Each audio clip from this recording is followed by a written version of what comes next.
আমরা জিতেছি, কিন্তু সেই বিজয় আমাদের প্রথম বিজয়, প্রাথমিক বিজয়। আমাদের লড়াই শেষ হয়নি, কারণ লড়াইটা শিক্ষার্থীরা শুরু করেছিল কোটা বিরোধী দিয়ে, কিন্তু সেই লড়াই শেষ পর্যন্ত হয়েছে বৈষম্য মুক্ত সমাজ গড়ার।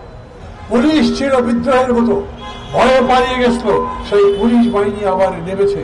আর এইবার দেখেছেন পৃথিবীর বুকে বাংলাদেশের তরুণ শিক্ষার্থী এবং মেয়েরা প্রমাণ করেছে ট্রাফিক পুলিশ ছাড়াও রাস্তা ঠিক মতো চলতে পারে। ডক্টর ইউনূস, যিনি এখন এই সরকারের প্রধান, তিনি বলেছেন আমরা দেশটাকে এমন ভাবে করতে চাই যাতে একটা পরিবারের মতো মনে হয়। বাংলাদেশ, পাকিস্তান, ভারতবর্ষে এইভাবে গণতন্ত্রের লড়াইয়ে একেবারে সরাসরি বুক চিতিয়ে জীবন দেওয়ার উদাহরণ আর নাই। এক নূর হোসেন ছিলেন, যিনি এরশাদ বিরোধী আন্দোলনের সময় বুকে পিঠে স্বৈরতন্ত্র মুক্তি পাক, গণতন্ত্র স্বৈরতন্ত্র নিপাত যাক, গণতন্ত্র মুক্তি পাক বলে রাজপথে নেমেছিলেন এবং গুলিতে মৃত্যুবরণ করেছিলেন। কিন্তু আবু সাইদ জানতেন উনি যাদের সামনে দাঁড়াচ্ছেন তাদের হাতে মারণাস্ত্র আছে। উনি জানতেন তারা গুলি করতে পারে, কিন্তু তারপরেও দুই হাত বিছিয়ে বুক চিতিয়ে বলেছিলেন গুলি করো, দেখি কত গুলি করতে পারো।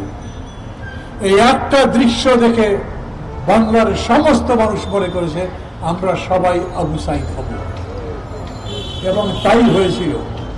এবং এই কারণেই শেষ পর্যন্ত শেখ হাসিনা এত ষড়যন্ত্র করেও টিকতে পারেননি।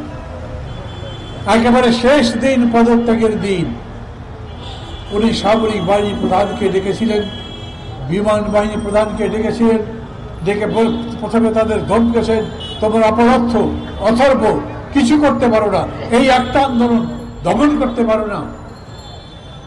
সেনা প্রধান তার আত্মীয়, কিন্তু মানুষ তো সবাই তো আওয়ামী লীগ নয়, সবাই তো অমানুষ নয়।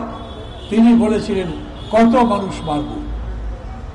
উনি বিমান বাহিনী প্রধানকে বলেছিলেন হেলিকপ্টার নিয়ে গুলিবর্ষণ করতে থাকো বৃষ্টির মধ্যে, বৃষ্টির মতো।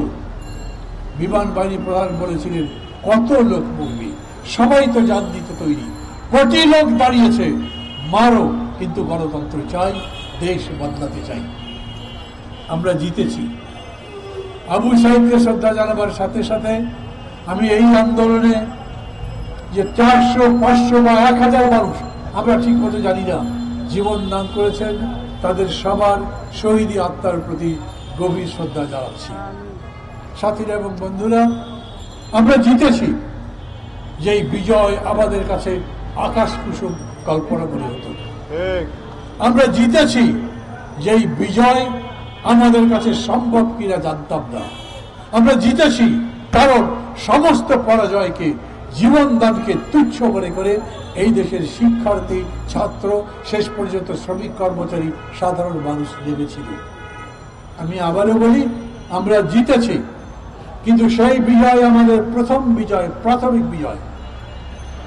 আমাদের লড়াই শেষ হয়নি, কারণ লড়াইটা শিক্ষার্থীরা শুরু করেছিল কোটা বিরোধী দিয়ে, কিন্তু সেই লড়াই শেষ পর্যন্ত হয়েছে বৈষম্য মুক্ত সমাজ গড়ার।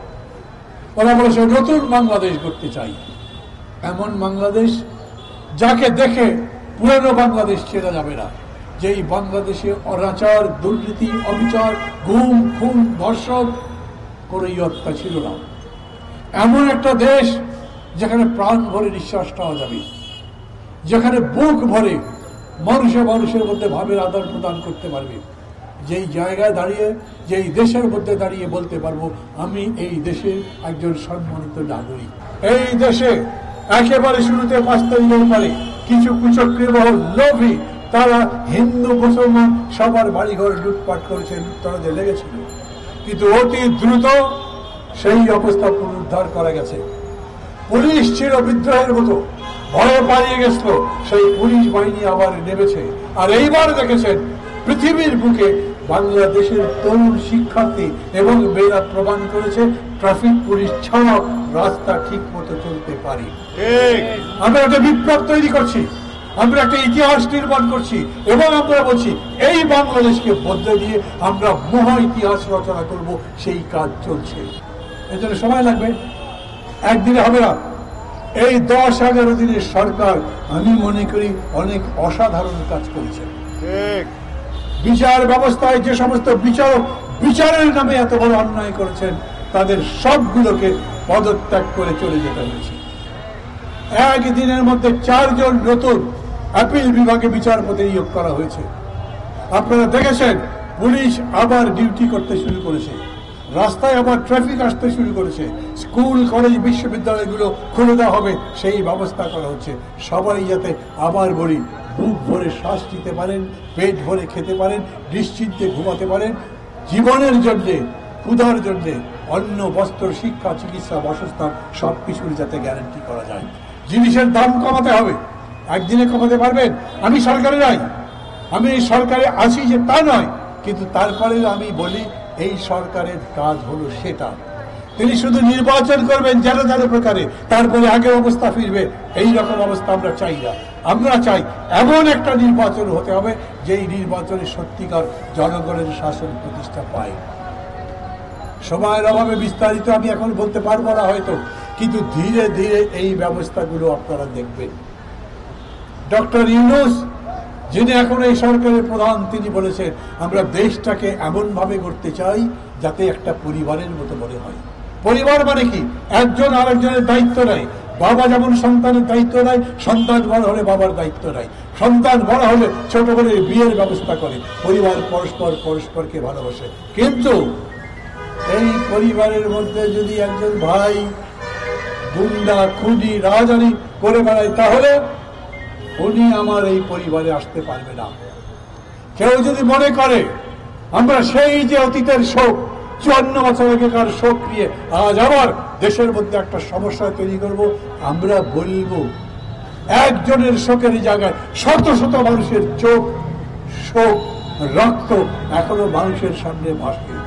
এই কারণেই আমরা বলি কোন ধরনের বিশৃঙ্খলা সৃষ্টির চেষ্টা করা যাবে না। সরকার কি দুর্নীতি করছে? চোখ রাখেন। সরকার কি জনগণের উপরে অন্যায় করছে? চোখ রাখেন। যতক্ষণ পর্যন্ত তারা ঠিক কাজ করবেন আমরা তাদের সাথে আছি।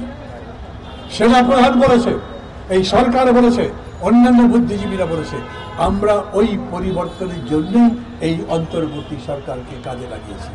কথা বলাবো না।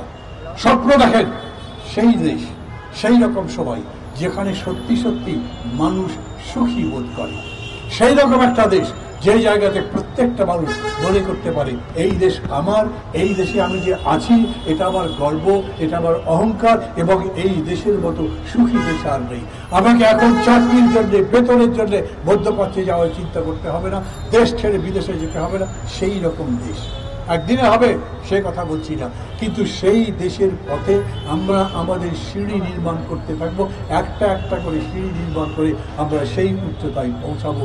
এই প্রত্যয় আমাদের প্রত্যেককে গ্রহণ করতে হবে।